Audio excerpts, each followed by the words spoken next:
மறந்தேன்.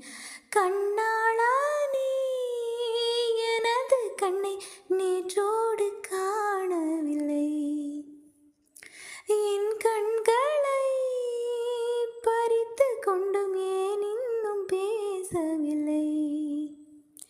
ஆளால ஒரு செய்தி அறியாமலே அலைப்பாயும் சிறுபேதை நானும்.